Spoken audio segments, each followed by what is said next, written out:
I'm Jon Atack, and it is my great pleasure to be talking yet again with Pat Ryan and Joe Kelly, my dear friends.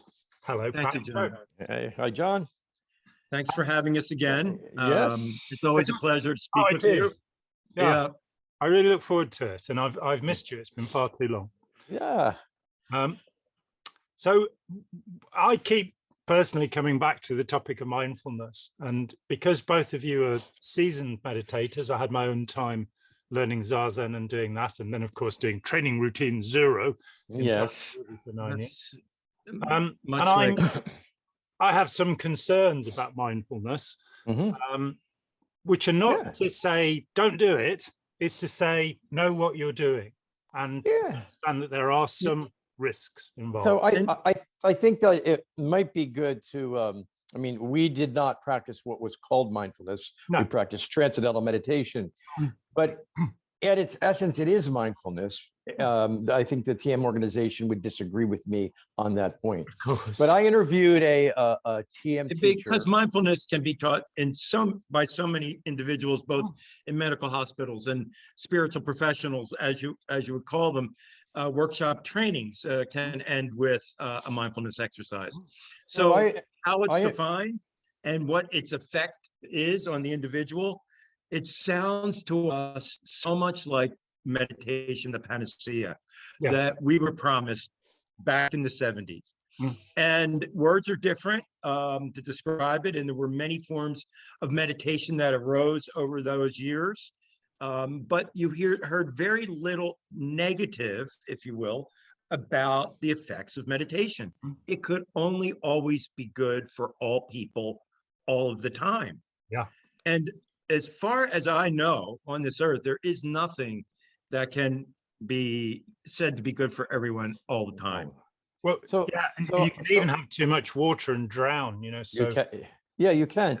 I interviewed a man in New Zealand many years ago who had been on one of the early TM teacher training courses, and his assessment of I think it was a 1964 teacher training in India, and his assessment was that Maharishi had taken Vipassana technique of this practice of when you're bringing your attention back to something. And when you're not aware that your attention has moved off of that thing, and maybe it was the breath of Vipassana, then you just gently come back. And when you're aware it's great, you come back. So Maharishi took that, in his opinion, and added tantric mantras. So instead of one using one's breath, one uses a sound or as the sort of object of meditation, not that one puts a strain. So in TM, one repeats this thought sort of innocently, not and you not can trying. even say it now, eyeing, shring, without feeling that the sky is falling. I mean, but let me just interject the thing about Herbert Benson and the relaxation response, the man who studied TM, and he asked what the mantra was, what the word that you'd repeat inside your head was, and they wouldn't tell him. So I think he used the word one, and he ran it in comparison and said it has exactly the same effects. And you know, unfortunately, and Maharishi then said that he was a criminal against humanity. Yeah, because dollars and cents were lost from the coffers. Yeah, but that's not why Maharishi said. There's a spiritual value, Joe. There's a spiritual reason, and that the idea that you could take a sound at different levels of subtle levels of thinking, it becomes more powerful in Maharishi's model. So and $8 billion that Maharishi left has nothing to do with it. Well, probably a little bit, but in his cosmology, we're taking a sound and we're refining the sound to its very abstract state. So when someone is meditating in TM, there's this somewhat mental repetition. They say is not a clear pronunciation. It's just a faint idea. So there's this faint idea of this thing, of this sound. So although it might start off rather distinct, as one repeats it subtly, it becomes less and less distinct and more abstract till it just becomes a faint idea. But when one becomes aware that one's not thinking the mantra, then one comes back to it. And so in TM cosmology, there are two strokes of meditation, and this relates to this vipassana because I think it's really the same thing in many ways. So in TM, there's two strokes of meditation as described within their theology. There's the inward stroke, which is the mantra, mantra, mantra, mantra, mantra, mantra. And the mantra is supposed to be so charming, it's drawing itself to the source of thought. And then thoughts. So in the cosmology says that when we think the mantra, we're transcending. And when we have thoughts, we're releasing stress.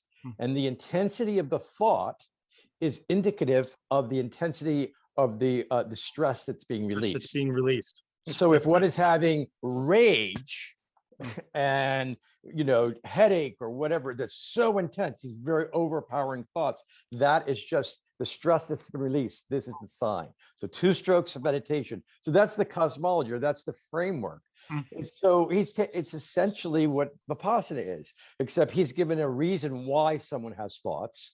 And so thoughts are a part of meditation in TM. There's no need to stop thinking. It's just that when you're not thinking the mantra, you come back.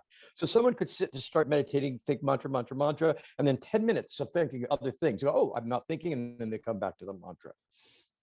Yeah, so it's worth saying that the National Institutes of Health in the United States spent $23 million researching transcendental meditation before deciding that it had no positive effect. Well, then they moved on to researching mindfulness, and they've spent $110 million without proving that has a positive effect. But there we go. There's some lawsuits filed recently against the TM organization, and I think possibly against the government for some funding of this for PTSD for military men. Yeah. And it was one particular guy, I think he was a lieutenant colonel. And after he took this TM retreat course for military PTSD people, he got so freaked out by the ceremony, freaked out's a strong word, he got disturbed by the ceremony, that he actually went back to his religious, whatever it was, form of Christianity, and got rebaptized. And he felt traumatized by the way he was taught, because the whole setup of teaching people to meditate in TM, there's a lot of spontaneity, things that you don't know that are going to happen. So the person comes, they're told to bring fruit, flowers, 6 to 12 flowers, 3 pieces of fruit, and a handkerchief to learn, and their money. And then you take them into a room and you have them sit. And it was my job at one time to get the person to take off their shoes. So you've first of all, you have them bring strange things. There's a level of compliance. And then you tell them they have to take off their shoes. And people are like, I don't really want to take off my shoes. And we would have to convince them why it was good to take your shoes off. And then at some point you take this fruit, flowers, and handkerchief, you put it in a basket, and you walk with them to a room. And the door opens, and it's very dimly lit with a candle and incense stick.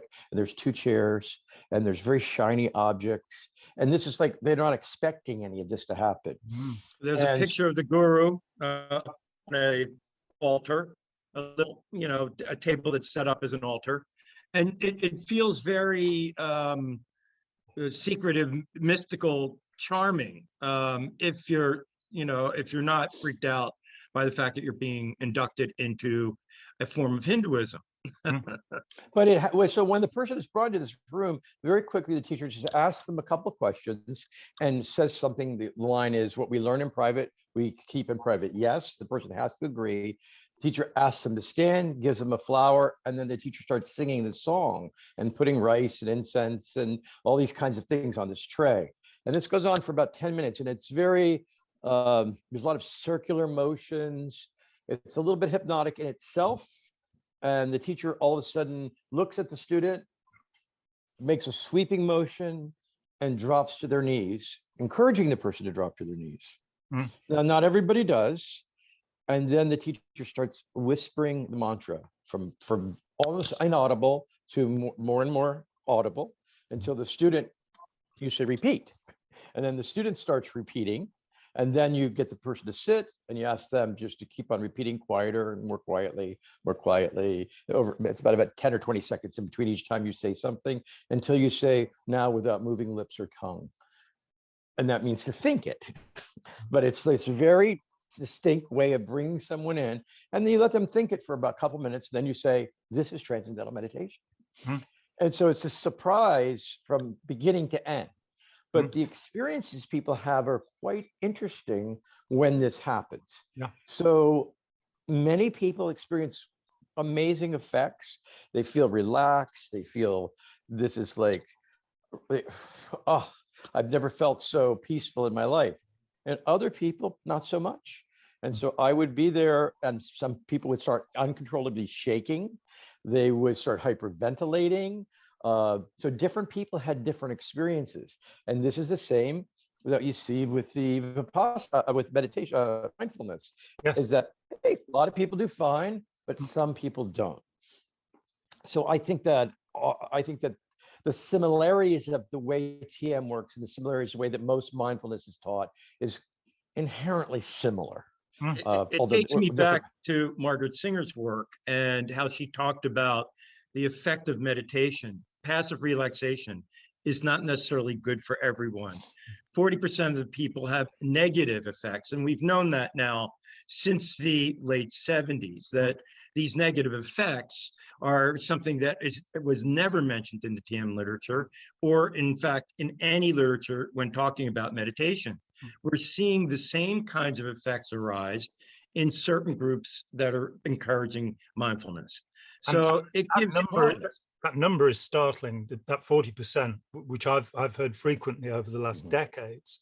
There's a condition called relaxation-induced anxiety. You got it. And it may be that if you go for a run before you sit to meditate, you might be able to get through that a little bit. I know G.U. Kennett, the founder of the Soto Zen sect at Mount Shasta, recommend taking a bath, which is not general in Zen monasteries. In fact, I don't think they have baths in Zen monasteries. But there is this distinct. You have to understand what it is. What is the objective of meditation? And the objective of meditation, going back more than 2,500 years that we know of, is not to relax.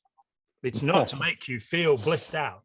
It's not to make you to cure depression or anxiety. Sadly, in this country, the National Health Service actually sponsors the use of mindfulness for the treatment of depression and anxiety. And I think that's quite dangerous, because you don't want more inwardness with those conditions. You want exteroception. You want to be able to connect with the world, have society, rather than being plunged into your own mind. Well, this is what back in the days when we were litigating against transcendental meditation, and Dr. Singer would talk to us about these effects that we were experiencing. We had come to her with what we were experiencing. She said, "Oh, it's not extraordinary. It's not unusual. People are being sold a bill of goods in reference to meditation. That a state of positive, elevated mood or energy level is something that people hope for. And in that meditation, my first experience was I had relief from my previously chattering mind, as the monkey mind, running from place to place, and that whole concept. Yes. So I did have some relief, but that relief was dose and time dependent. So if I did it more than, say, 10 minutes twice a day, and started going into more and more exploration in these higher states or these altered states, what would end up happening was the effects would diminish, and the negative side effects, as expressed by the literature at that time, would be experienced. So I began to have more anxiety, and as Pat stated, that was then explained away in a spiritual context as release of karmas, release of past stresses, release of past lives, of that kind of thing. So that was just called stress. That was called stress to the public. They call it stress, but we knew what they were really intending us to believe as you became more and more involved in the program. Yeah. But this 40%, I think that there's a couple studies. The first study that talked about this relaxation-induced anxiety or the problems came out of Stanford Research Institute. And I forgot the name of the author who did this study in conjunction with the TM movement. and they then suppressed Was this it Robert early. Orne? No, it was not. No. I'll come up with it, and maybe possibly in a minute. And then Borvik and Hyde came up with the idea of relaxation-induced anxiety. But there was an even earlier study where this was a small study, and they were looking at people who practiced TM specifically that became dissociated or depersonalized. Yeah. And what this author suggested was that for the people who have a cosmology, they have a worldview that says this dissociative state or this depersonalized state is a positive thing, that it might not be as stressful or difficult for them, be uncomfortable, because they have a cosmology for it. But when someone has not absorbed the cosmology, when they start becoming depersonalized, derealized, it can become very stressful for them. So that author, indicated that they thought that it was important for people to understand like the cosmology to understand their experience. And so stripping the technique out of its sort of framework that it was originally developed in, its cosmology, can create problems. So after Borvik and Hyde, they found all the studies approached around 40%. Then there was a German study, and then more studies since that indicate that some people don't do well and other people do well. And it's interesting, in my own family, my mother meditated till she died. And she would ask me to check her meditation, and she got relaxed. But myself and two of my sisters, my brother-in-law said to me one time, your sister becomes a royal bitch when she meditates. She becomes angry. But he, on the other hand, he just became peaceful. So both are true. It's just that when you come from it from a worldview or a religious view that says you need to go through this is how you're going to get off the planet. This is how we're going to save our soul. That there's 3.5 billion lifetimes one goes through, and this is your opportunity to get off the planet, to stop the cycle of samsara, of birth and death. Then you suffer because you do it. But if you don't tell people, what I found is that most people who learn quit. And my first opening to that was I was doing the second phase of TM teacher training. And so I was at a center in Florida, and I had to check, 500 people's meditation. I don't remember the number. And so we had these little card catalogs with little cards that people had filled out when they learned to meditate. And they were in alphabetical order. And when they came in for checking, you would record that they came in for checking. So I came home after the first phase of teacher training, and I went to the A's, and I called the first person, and they were like yelling at me. I don't do that anymore. I just kept on calling, and I don't even think I got into the B's. And I realized that very few of the people, of the thousands of cards, had continued, because for most people, it just didn't stick. It didn't jive. It was the Institute of Living, and his name was Gluck, Glueck, who did some of the early research on the retention of people who were meditating. And that was significant because we were told that once you stepped onto the platform of meditation, because of its innate charm, you would stick with it. And when they found that 80% or more had stopped the practice, it certainly did not fit within the reason for buying the product to begin with and paying more than $3.95 for Dr. Herbert Benson's book, The Relaxation Response, and spending $150, which at that time was substantial, to learn to meditate. So it did become a sales point to make sure that the reference point was considered in evaluating the worthiness of the practice for the individual.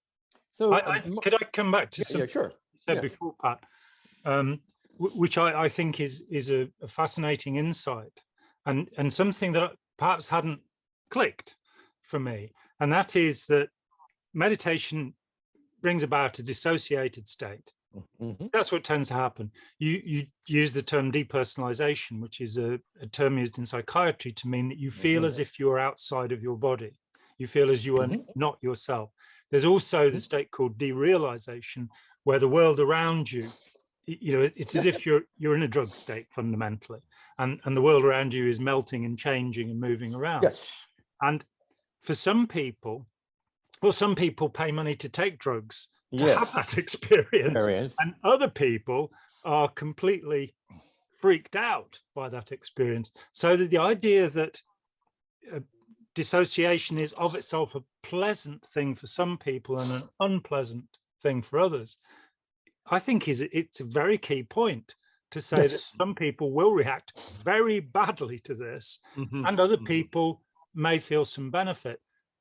Yes, and it's interesting. I mean, in this area, there's a comment I want to make. Margaret Singer, and then I wanted to talk about a new group of people who are trying to, in some way, teach TM in a more honest way. Yeah. But Margaret talked when I went to her. She was my therapist about people are wired differently. And so because we're not all wired the same, and she talked about this with large group awareness training. She says, when you apply psychotherapeutic technique evenly to a group of 300 people, some people are going to have a great effect and some people are not going to do too well. So a therapist is going to, a skilled therapist is going to adjust the technique that they're using. But in a large group awareness training, we're applying the same technique evenly to a group of people. Similarly, she said that when people are wired differently in meditation, for some people, and she indicated for me that when you meditate, it's like the lid on the subconscious is lifted and emotional flooding takes place. And it doesn't get better, as the TM organization would say, it gets worse over time. Other people, and for that person like me, you need active relaxation. So she was very big on weightlifting. Not like I'm going to be bodybuilder, but she said, pick up a weight, feel the weight, put it down, and active relaxation would be for you. And when I look at my sisters and my siblings, the ones who had the same effects of meditation that I did, they got anxious. These were all very athletic sisters who did things very physically, and they didn't do well at all. Mom, it was a different thing. So I think that some of us come into the program with either a tendency toward dissociation or not. And in the book TM and Cult Mania by Persinger, he talked about how excellent book and how you can be brought up through the scales of hypnotizability, therefore suggestibility by the practice. So if you're learning a new ideology within the TM context, you're absorbing more of that. And it makes much more sense as you ascend up that hypnotizability, suggestibility scale. And we see that happen with so many other groups who use some form of dissociative technique, which is why the context in which mindfulness is delivered becomes important to understand. What is the agenda of the trainer and how much are they insisting you do per day based on your need and tendency? For some people, I think, they can have a moment of disconnect from their world, of their stressful world. 5 minutes, 10 minutes a day, it can do wonders for them. They can have a state of mind they can go into. For others, it becomes all inclusive, so that the goal becomes that experience. Just like those of us who we all know people whose substance abuse problems lead to a place where it becomes uncontrollable. For some people in the meditation and altered states through mindfulness or meditation experience can get carried away and can be lost to themselves. And in TM, they were referred to as bliss ninnies. So these were people that were addicted to the bliss state, and everything was wonderful, and all the harsh edges were taken off of life, and everything was kind of smooth and comfortable as long as they were within the context of the meditative group. So there's three things that have come up. One, I've been making notes because I do want to talk about this new TM group that sort of seems to be forming. So one of the perspectives that ICSA, the International Cultic Studies Association, often talks about is harm reduction. And one of the reasons why ICSA is so into dialogue with groups and opposing viewpoints is that how do you get people to change or recognize problems if you don't dialogue with them? So can we induce some kind of harm reduction by having dialogue with people. And so that's one thing, is sort of set the stage. The second one is a TM concept called Latia et Vidya, which is sort of the remains of ignorance, is what it translates. And I believe that whatever group you came out of, you still have a little bit of that group with you. And so I do have it. Whatever experiences you've had in life should still be with you. It's whether you've digested them or not, whether you've incorporated them and thought about them. If they're operating under the surface, then you're in trouble. Not so good. So yes. I have a sympathy, and I don't think that teaching people TM in a clean way without all the add-ins is a problem, as long as people know there's a potential side effect, or you as a teacher say, hey, I don't think you should continue. Yeah. So there is a group of people that have in some way broken away from the TM organization. They still fervently believe in Maharishi and his ways, but they want to teach honestly. And so 2 areas that they've talked about, I was just on a webinar with a group of them that they were talking about, is one is we want to be honest about the ceremony and where it comes from, because we lie. This is the puja, yeah.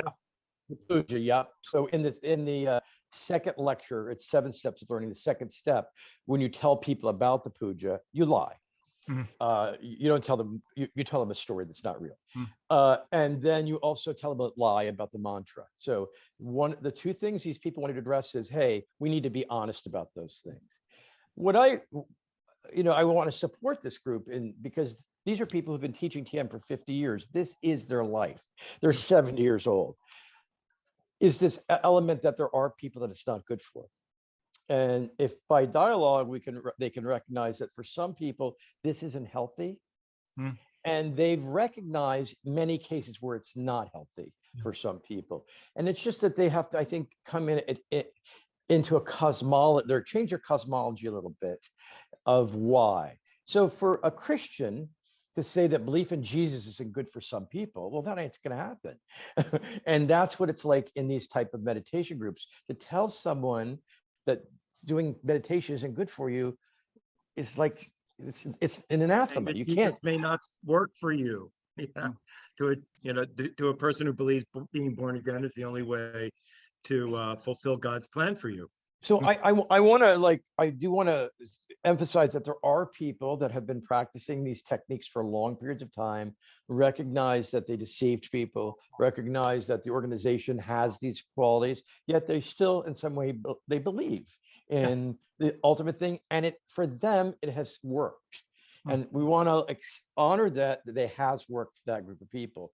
But we also want to acknowledge, and they maybe don't want to so much acknowledge for the people that it didn't work for, that harm was created. And I think that by dialogue, honest dialogue with people, they can learn. They can at least get some insight. And I think you do that by showing people respect. So these people that I've been in dialogue with, I show them respect because I truly believe these people are doing this out of very good intention. Yeah. And they want the world to be better. It's not that they're malicious people. These are good people.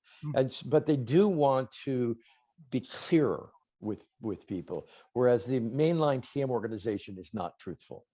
And so I think that has become immensely rich. Though, of course, there's still a war going on as to who's going to inherit Mahesh's money. And I'm just going to make a little point. I don't call that man Maharishi, which means great teacher. I call him Mahesh because that's his name. That's the name, yes. I think that is his name, and I applaud you for not giving him that, positive moniker, because we all know Margaret Singer. He isn't. He was a brilliant salesman, so you could call him Salesman Mahesh. Margaret Singer called him Mr. Mahesh in courtrooms. Shri Mahesh. I get the Maharishi thing. I mean, I think there's a habit that people have because people who've been in the TM movement for a long period of time have got a different worldview, and they've learned things. And Maharishi had insight into human nature. He had some insight into Vedantic spirituality. He had insights that in some way were brilliant. And in some areas, and he had an amazing method of teaching and systematizing how one would teach, very much like Scientology.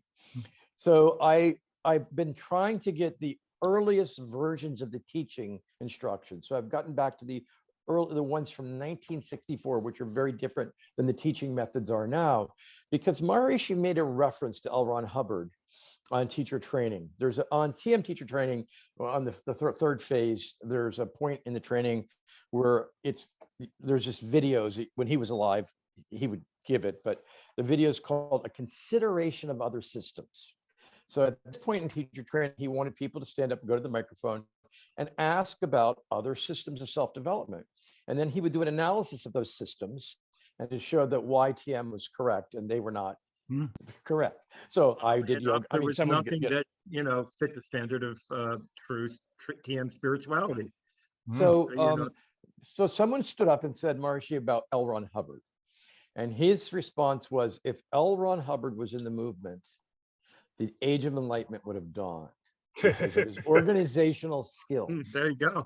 So is this based on the notion that rich people can't enter the kingdom of heaven, and Ron Hubbard would have taken all of our money away? No, I think it was his organizational skills.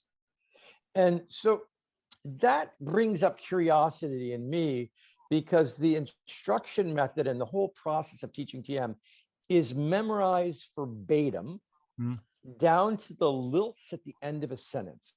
Same with Hubbard, yeah. Same as Hubbard. Yeah. So it's like we say this, let's close our eyes. You settle yourself, you close your eyes as an example. Let's open our eyes, wait 3 seconds. Now again, let's close our eyes, wait 20 seconds. Everything is exactly, and on teacher training, you're drilled.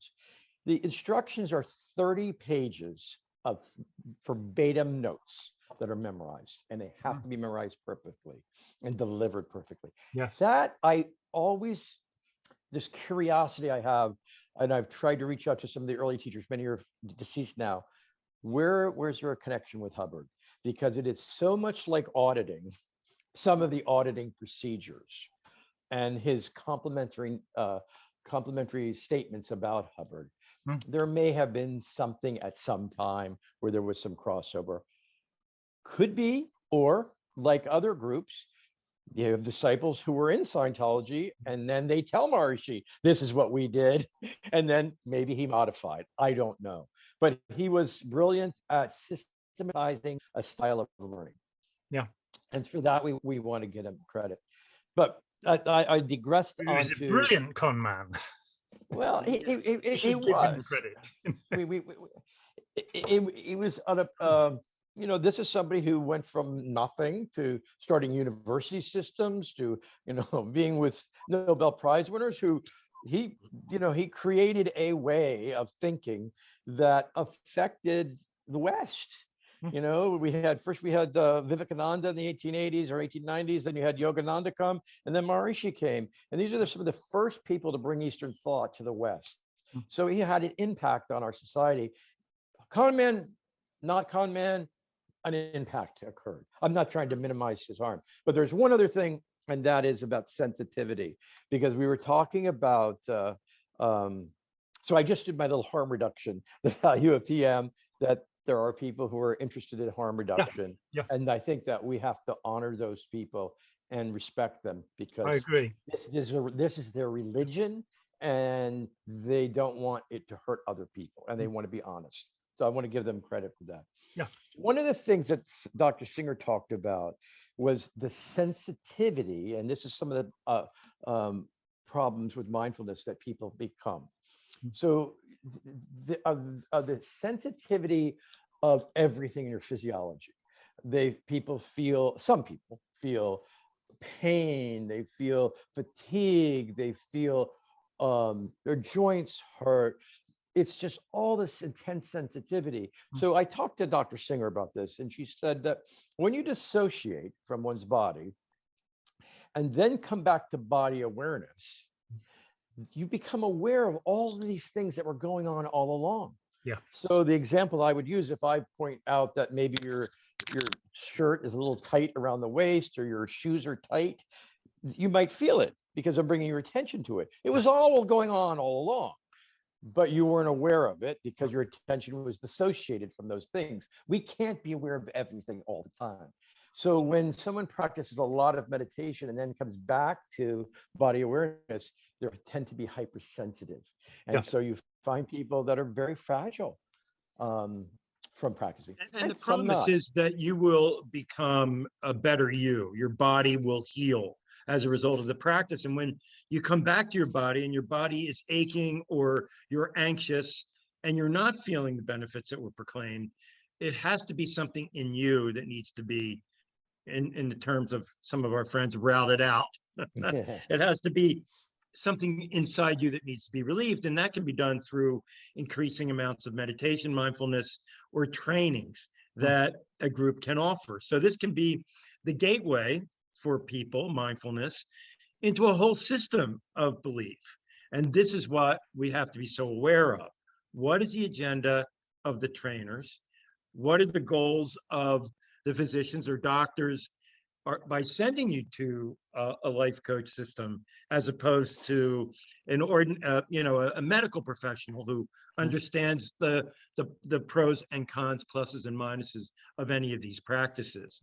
If we don't have a clear picture of what the agenda is of the trainer and the individuals who are offering this relief in mindfulness, then I think it can be quite dangerous for a certain high percentage of individuals. Well, I would offer that the majority of research, the vast majority of research on meditation has been done by the TM affiliated researchers.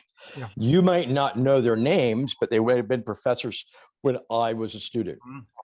So the idea that meditation is beneficial for everyone, a lot of it is based upon the research done on TM. And they're focusing on positive effects. And that's what people reference, these studies. People don't think of potential side effects. And I think that the TM movement specifically has been very good at producing lots of research and focusing on the positive things at the expense of the negative things because of their cosmology, their own religious beliefs. Yeah, in the book, the Buddha Pill, which was put together by two people with doctorates from Oxford, there's a section where it says that graduate students on their behalf looked at somewhere over 3,000 studies of meditation, and less than 40 of them met the criteria for a proper scientific study. And we have to be so careful about that. And again, as you say, if somebody's saying, look, tobacco is not harmful, I'm employed by, the tobacco companies to tell you that. Indeed, our concept of stress that came from tobacco industry research, because cigarettes relieve stress. Okay, and so back in the 60s, this concept of stress entered the culture, as far as I can tell, from a guy who was employed to say tobacco was a good thing. Well, Hans Selye also introduced the concept of stress, and in the early 70s, whereas there was a symposium with him and Maharishi about stress, he offered that some stress was beneficial. Yeah, of course. and Maharishi was stress is not so good. This is where there was a little bit of tension. Well, I think that the definitional problem is what existed between Mahesh and Hans Selye. Hans Selye was looking as a scientist and saw eustress was something where it was a positive experience, where stress was a motivator, and it spurred you on to positive action, without which you may sit around in a state of blissful ignorance for the rest of your life. The bliss ninny. I would offer that in the TM context, and it may be different in some of the mindfulness practices. It is impossible to do really objective research because the TM movement will not tell any researcher the process of meditating.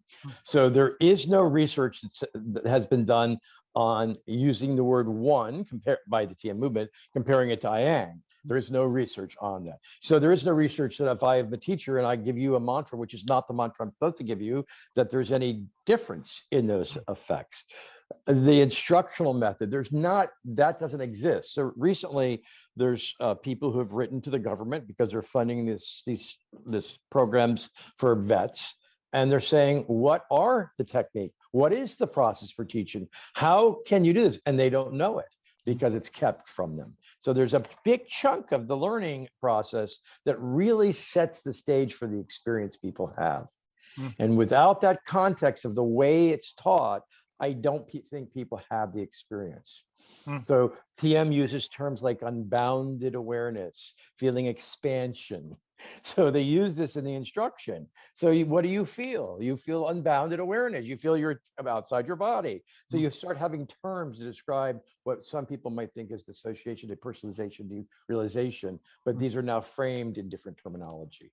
And I don't think it's different than, other groups, but I'm amazed at the stuff at Cheetah House and at Brown with Willoughby and her research on mindfulness.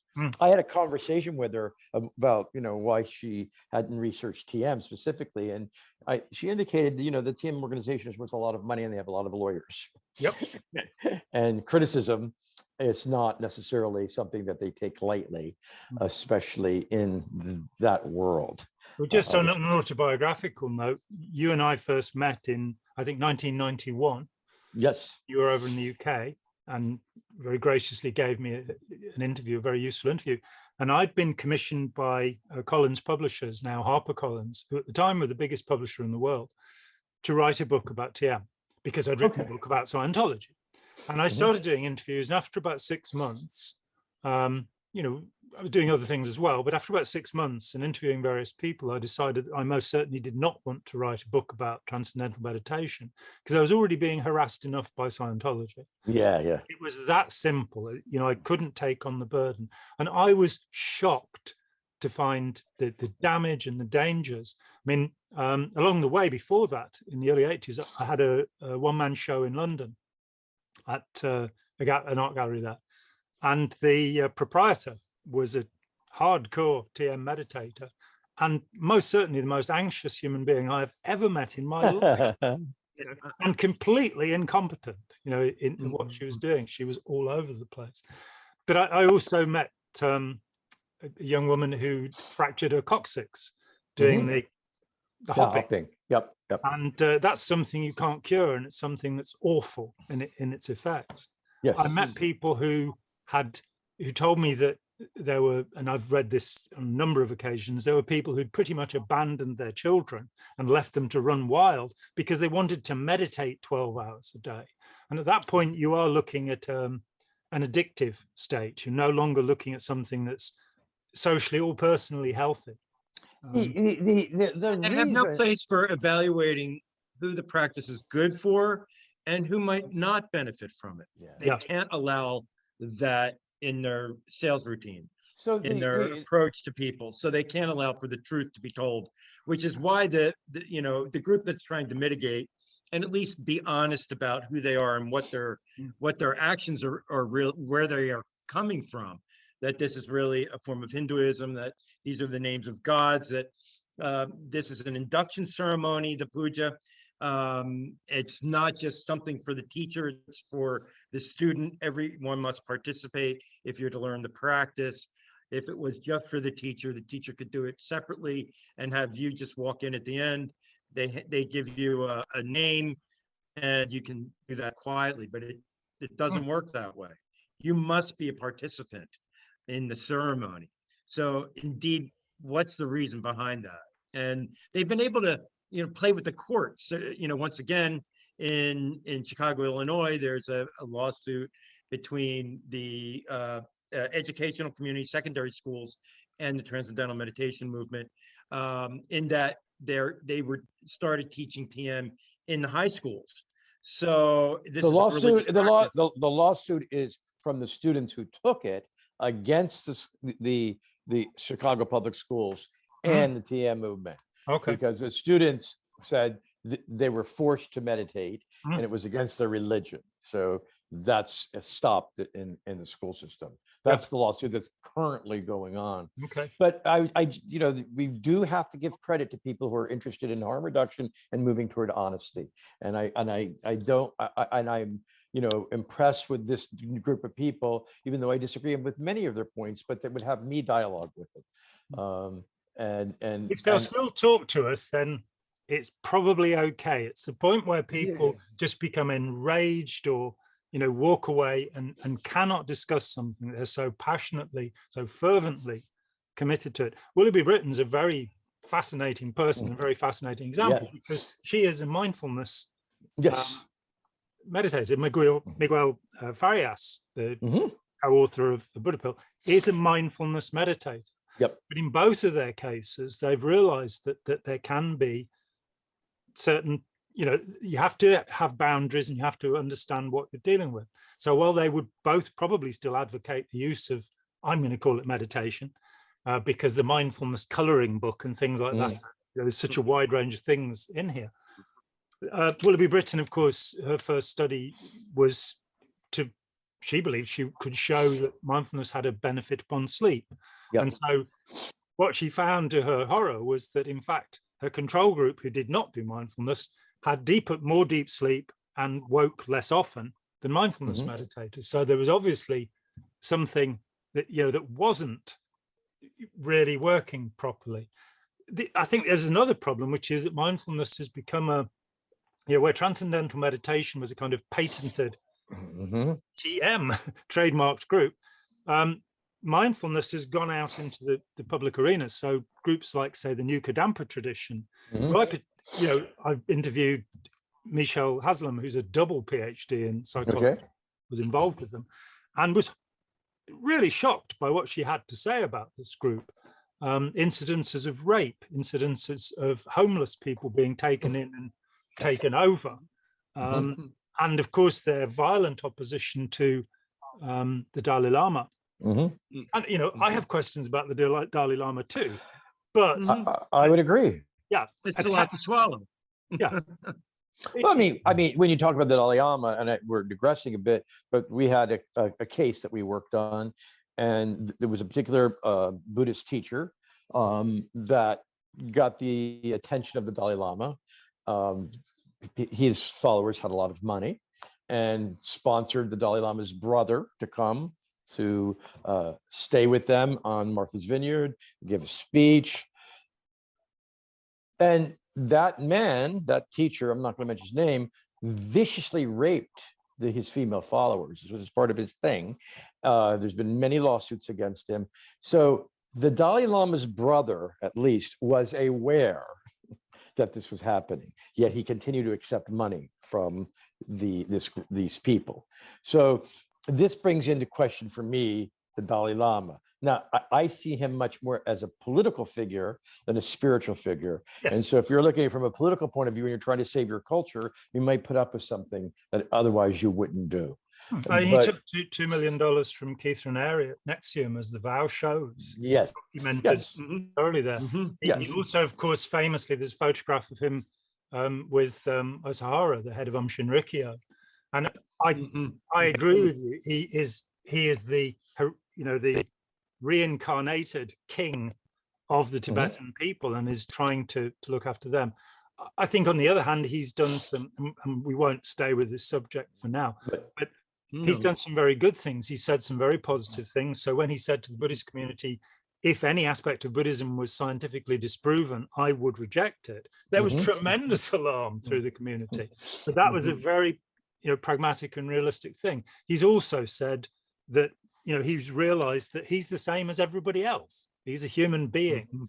So the notion of him being Avalokiteshvara, the 14th incarnation of the Bodhisattva of compassion, is pushed aside. He seems, and he's written very interesting books.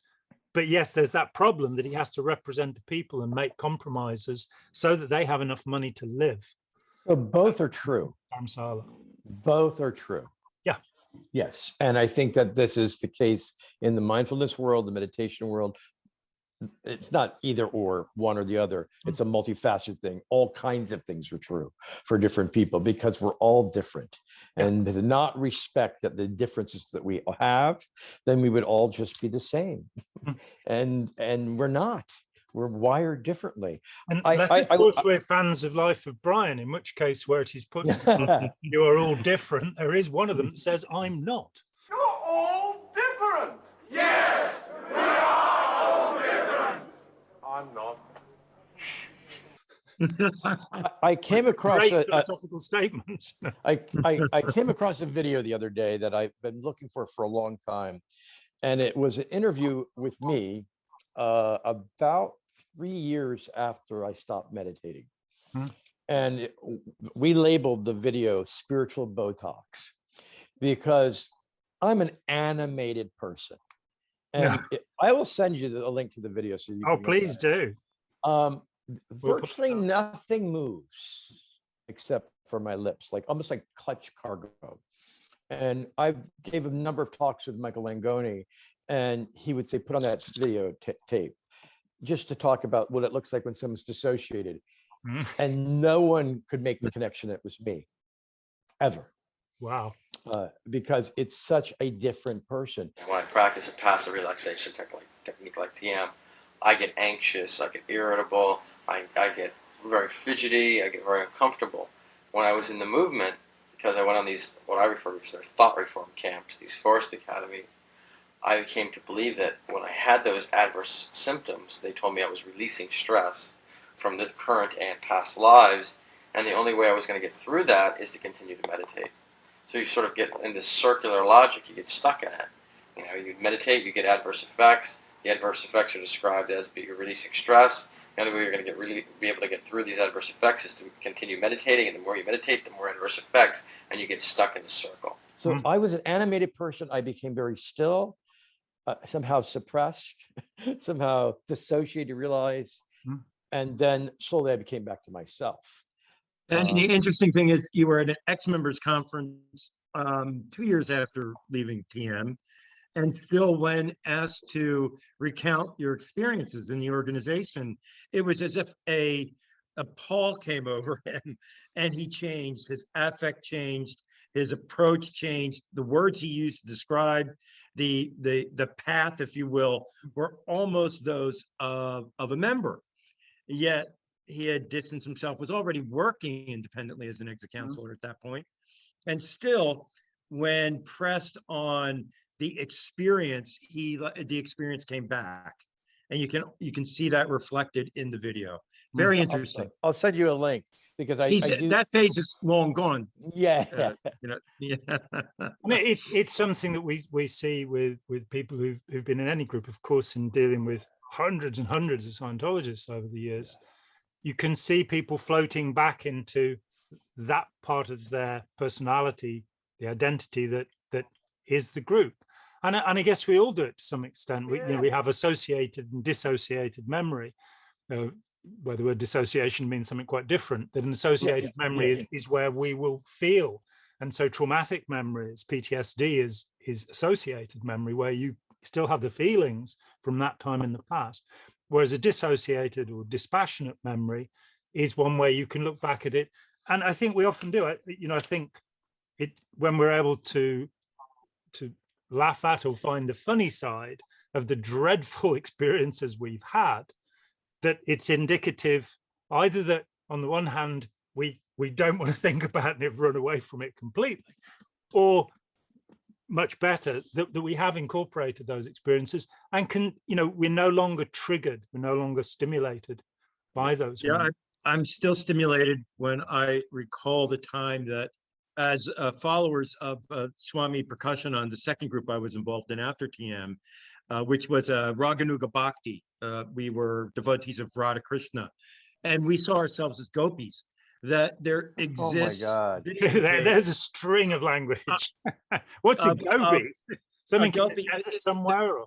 These are the women who look after Lord Krishna. Okay. In that loving, blissful way that is considered the highest stage of divine love within the Raganuga Bhakti system. So if you can be a cowherd boy, which is one of the myths, you can be a baby, an infant taken care of by the parents of Krishna, or you can be one of the consorts. which would be the highest state, that, eternal blissful status. And we were encouraged to dress as gopis at one of the celebrations. So the men, boy, the girls got us all saris, and here we were cross-dressing for Krishna. Cross-dressing for Krishna. Talk about trauma. Like When I think about that there's a videotape floating out there somewhere. I've never been able to find it, thank goodness. Please, if anybody's watching and they find this, I want a copy. Well, the best part of it was there was this guy from Long Island who was like, a regular Joe, an ordinary man who in his middle age had gotten attracted to this group briefly.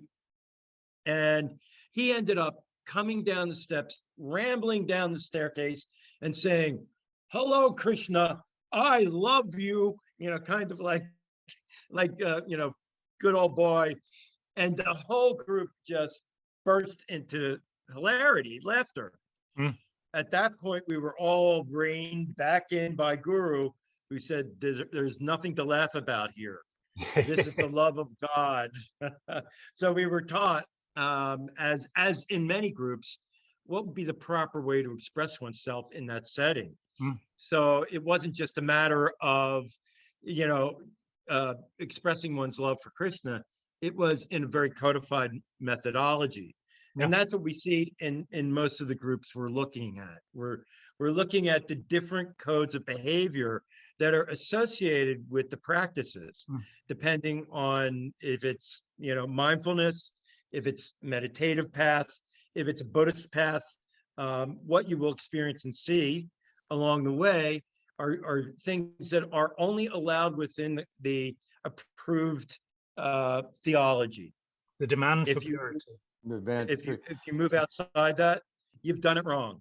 And that wasn't what was promised. As far as I'm concerned, the group has held those videos, and they haven't released them because there was a whole group of us all in this day of celebration of the gopis' love for Krishna on Janmashtami, or the birthday of Lord Krishna.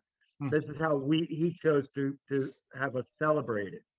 And this was a big secret because I've been involved now in that group for 4 years, and it took some time to soften the earth, if you will, to get us to the point where we would agree to dress up as a woman and perform a love embrace. We were all like almost like silly, it was almost like Monty Python. When they were the ladies, and you will go to hell for what you're saying, John. Non-Paul Sartre. And this was a celibate group as well, is that right? Not so much as. No, not so much. It became that. When we first joined, we were told, don't worry about your sexuality. The most important thing is that you have no attachments to any human being emotionally. Only be emotionally attached to Guru and to Krishna. So go have sex with strangers, but just not with your spouse. Not your spouse. This was a real shift. He was almost, he had a collection of people that came from varied backgrounds, maybe who had been repressed within the TM organization, because many of the people that came to Swami Prakashanand were, or Prakashanand, as you call him, you don't have to call him Swami, were from the TM organization. And the TM organization had a certain kind of unspoken repression of sexuality. It wasn't said outright that you should be celibate. When you took the courses, they didn't promote it, but you knew the secret doctrine was that you must be celibate to achieve enlightenment. The Swami, on the other hand, said, oh, well, just be attached to me. Don't give your love to a partner. Don't give your love to a spouse. Your spouse will understand. You're giving your love to me, and you're giving your love to Krishna. Just be indifferent toward that person, even though you may support one another in your devotion to Krishna, which meant devotion to me. So kind of convoluted mind, fuck, if you will, Sure. where people could not think clearly about, well, how am I supposed to be with my spouse, with my husband, with my wife, with my partner? It was about, well, if you feel the urge, you can go have a dalliance. Just don't get too attached to the individual you're having a dalliance with. Because it started out that way. I need all of your love. Yeah. I need all of your love. And he did prove himself to be a criminal and was eventually found guilty of sexually harming young women in his care. Okay. They were the daughters of devotees that I had known as children. And when I was no longer involved in the group moved to Austin, Texas, and they continued their to build one of the largest Hindu temples in the United States. But again, with this group that you were involved in, people were very dissociated from doing in this technique was chanting. It wasn't so much mindfulness, but in a sense, I think it is, because when you're chanting and you forget what you're doing, you start chanting again. It's that idea of bringing one's attention back to a point, an idea at the expense of other ones. Now, some groups like want you to force this, but groups like TM and most mindfulness groups, there's no forcing. It's just gently coming back. And that there was a process called remembrance, which meant 24/7. When you weren't doing the actual chanting, you were thinking the name of God. So it makes it difficult to work with a customer. We had a business at the time, which was a manufacturer of gifts in Philadelphia here. And so when you're trying to promote your product line of little crystal figurines, you need to be focused on the customer, not on God's name. It makes for a difficult conversation. George Harrison talked about spending 3 days driving around continental Europe, chanting Hare Krishna, the Krishna mantra. And as soon as I heard that, I'm sort of, that's a really driving a car for 3 days without sleeping. Now that's very dangerous. He was very lucky that nobody was hurt. I'd like to put in something of my own experience of meditation. I studied zazen. I learned zazen, the sitting Zen method, when I was 18. Okay. It was a very long time ago, in 1973, and I learned it at Throssell Priory by an accredited Zen monastery, Soto Zen monastery, and I had intended to spend 6 months there. I was quite serious. And I left after 3 days, and I left because the experience was not the romantic fantasy that I had believed. Being woken up at 6 o'clock in the morning by somebody banging a gong in a room that would house sort of 70 meditators, and there were just 2 of us sleeping in there, only having cold water to wash in and the offer of 1 shower a week, it was not really good enough. But the real reason that I left was that I don't like cold showers, but the real reason I left was because of the meditation. And it was because the meditation experience was so positive for me that I pretty much immediately in the first sort of half-hour session found that I was looking down through lower layers of linguistic thought, realizing that at the same time, I got down to about 4 things going on at the same time, in parallel processing. Not sadly great philosophical processing, it was nonsense, and that fascinated me. But I was also permitted Monday with a meeting with the abbot.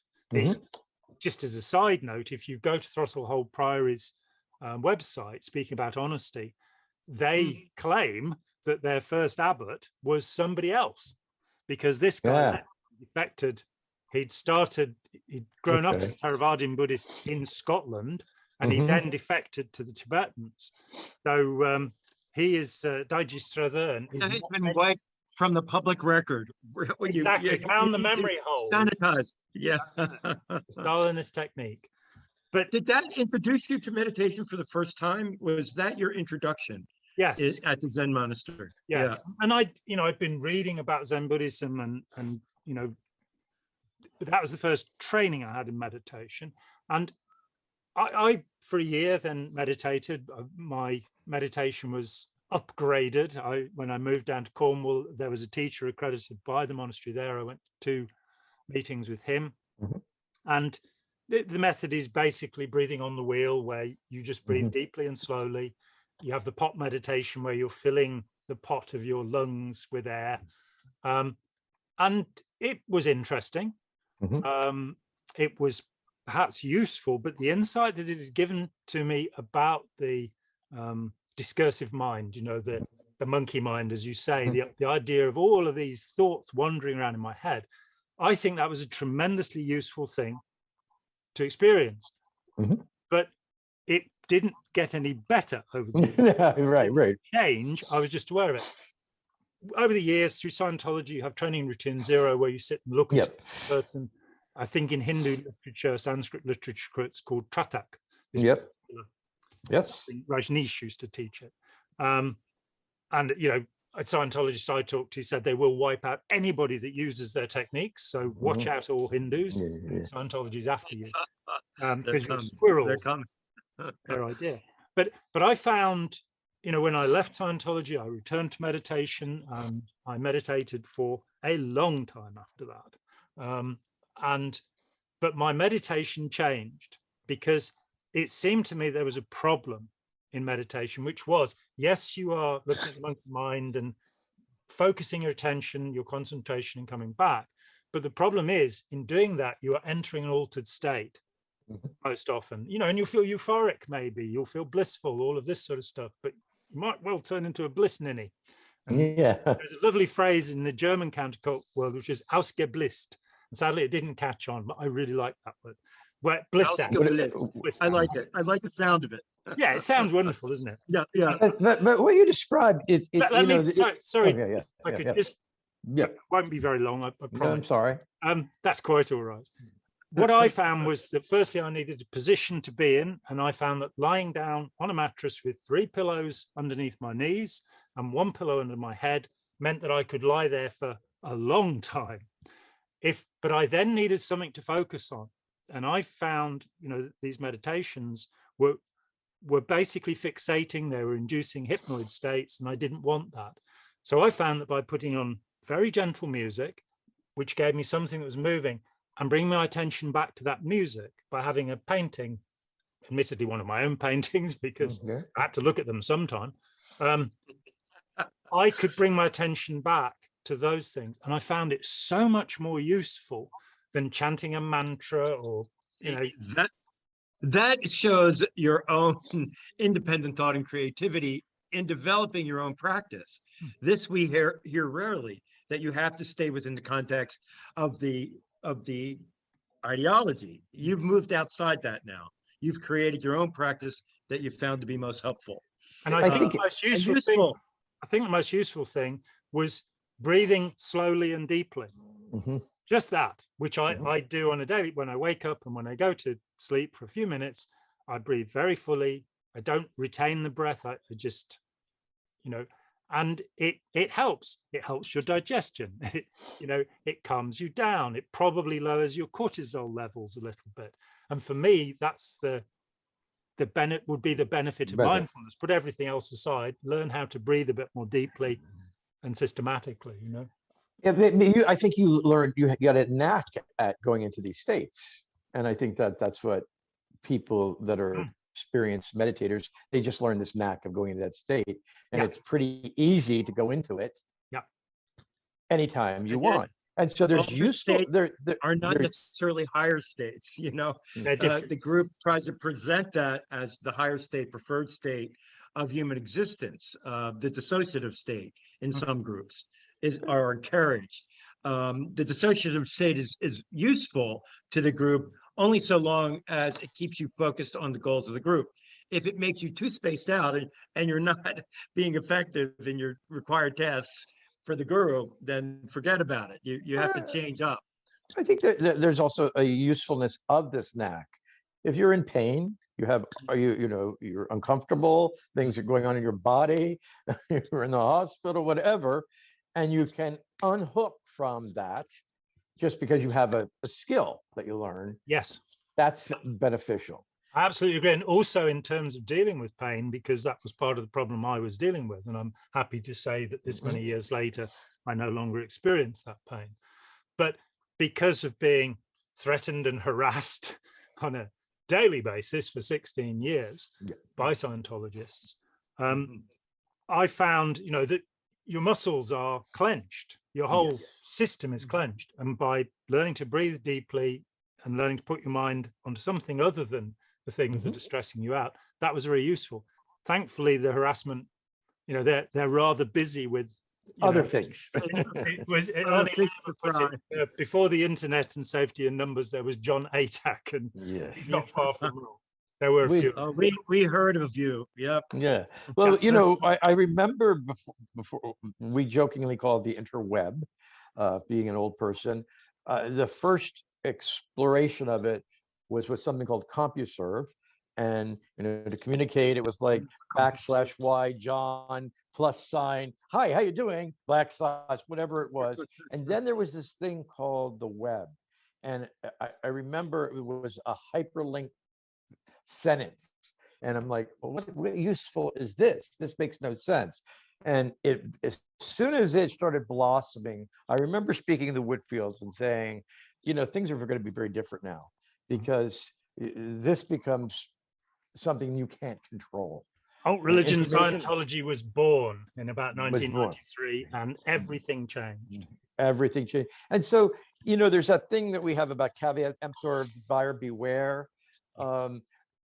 In the 60s, 70s, 80s, before the internet, it was very difficult to get information on any type of group. Scientology, TM, any of these groups. You had to go to a library. The groups often took the books out of the library. The people who had negative effects, that was suppressed. Only good things were told. For microfiche. So, but as soon as the web came about, if you go into the Church of Scientology and you haven't Googled it, well, I think there's an issue. If you go you've got to watch South Park come out of the closet, Tom Cruise. Just or maybe read one of my books, but well, people even better making more choices. They're making choices, but knowledge is there and we can access it. And I think that this the work of at Cheetah House and other places where the adverse effects of mindfulness are being written about, and that people become aware that there is that possibility. That's a good thing. It doesn't have to diminish the value of mindfulness or diminish the value of a type of meditation, because for some people it's not good. Yeah, and I think that's what we, in this world of harm reduction, are trying to promote. And don't let it be your entryway into a cultic or abusive environment. A lot of times people have a unique experience in mindfulness, which then leads them to explore, oh, this meditation group is much the same as what I've experienced in mindfulness. And they seem to take it even further. But what are the goals for you? What are they promoting? What is their agenda? That needs to be looked at in order that you don't get caught up in something you hadn't planned on when you want to explore some methods of relaxation in a hectic world. Before we end off, I was recalling an event that occurred with Joe. Actually, he was driving with somebody who was very into spirituality, and it was a long drive, and she was describing the experiences she had, and Joe was describing the experiences he had in meditation, that, seeing golden lights, feeling this, going out to the body, all these things. And he commented that they were just experiences. They didn't make me a better person. It didn't make me anything other than who I am. These were just things that happened. But we put so much attention on these ideas of these experiences. They're so charged with value. And they're really not any different. And when you look at the people, the long-term Scientologists that reach these high levels, they're just like everyone else at the end of the day. And when you look at people who've been practicing meditation, mindfulness for years and years, they're just like everybody else. I know mindfulness teachers. We can have incredible experiences that don't come from meditation. So I remember when I saw Terry Gilliam's 12 Monkeys at the cinema the first time, I couldn't speak for 10 minutes because it had been such a remarkable set of experiences brought together. And, you know, the other week, it was funny because a friend of mine was criticizing Hollywood and saying how dreadful Hollywood is. And she specifically mentioned Batman. And it just happened the week before I'd been in an IMAX cinema and seen the film The Batman. And, okay, the plot and the story, who cares? But the cinematography, the sheer beauty of this experience. And I could have gone away and therefore made that my religion. You know, I could have been looking for, actually, there's a place called Gotham just down the road from me. And probably Batman lives there. And I could walk around the Bat caves and see if I could find and translate my experience to others. I'm going to add one caveat here, one warning, which is for a long time, I was the technique that's used in mindfulness is fundamentally zazen. It's pretty much the Zen meditation, and that's all great. Now, Jon Kabat-Zinn, the grand guru of mindfulness, in his writings has said that you can put aside the Eightfold Path of Buddhism. You don't need right thought, you don't need right action and these kind of things. All you have to do is meditate, and you will become compassionate and achieve this thing. After he'd said that, a few years after he said that, he started training people in the US Army. So let's cross this over. There is an incredible book called Zen at War by a Zen priest called Brian Victoria. And this book led to two of the Rinzai sects, I think two of them, maybe three of the Rinzai sects, finally apologizing for training the Japanese military in mindfulness, in zazen. And from the restoration of the Meiji in the late 19th century, right through World War II, the whole Japanese military, the whole industrial workforce were being trained in mindfulness, in meditation, in zazen. It then actually shifted into the corporate sector, and the modern Japanese dominance, which has slipped a little now, but when in the 70s and 80s, they were the most important. Part of that was this controlling method that was being used. So, and if we look to the Nanjing massacre, one of the worst humanitarian crimes of all time, more than 150,000 civilians murdered. The head of the man who ordered that massacre was congratulated by his Zen master for having brought Zen, true Zen, to China in doing this. So we have to be very careful about what our techniques are attached to and what group we're working within. That's very important. That's it. Where we come in, when we start seeing these techniques being used to control, to manipulate, and actually damage the people who become associated with the practice. Yeah, grand. I think we have kicked the ball all over the pitch now. I think we have. Let me just thank the people at home for watching. I'm John Atack. We greatly appreciate Patreon contributions. We won't actually be able to keep running for very much longer. So just $5-10 a month, and it's a big help. We will keep making these offerings, and otherwise we'll ignore you. So, so thank you very much for watching. Always an incredible pleasure. Joe, always the best. Thank you. Thank you, John. Thank you. Hi, John here. Thanks for watching. We'd appreciate it very much if you would click like, as well as subscribe, and click the bell for notifications. Every dollar helps, and we welcome new patrons on Patreon, or you can make a one-off payment with any currency through PayPal. Thanks so much.